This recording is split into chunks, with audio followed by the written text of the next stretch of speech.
হাদিবের শূন্যতা আমাদেরকে সবসময় ভোগাবে। আজকে ওনার জানাজা নামাজ পড়তে এসেছি। 18ই জুলাইয়ের পরে আমার ভাই মুগ্ধর জানাজা নামাজ পড়ার সময় যে অনুভূতিটা হয়েছে আজকে ঠিক একই অনুভূতি হচ্ছে।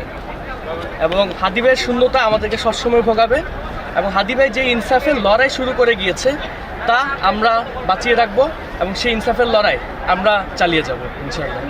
আমার কাছে আমি যেটা দেখতে পাচ্ছি, জুলাই যোদ্ধা, জুলাইয়ের সাথে যারা সম্পৃক্ত, যারা বিগত ফ্যাসিস্ট লীগ বাহিনীকে বিতাড়িত করতে ভূমিকা রেখেছে, তাদের সকলেরই জীবন ঝুঁকির মধ্যে আছে।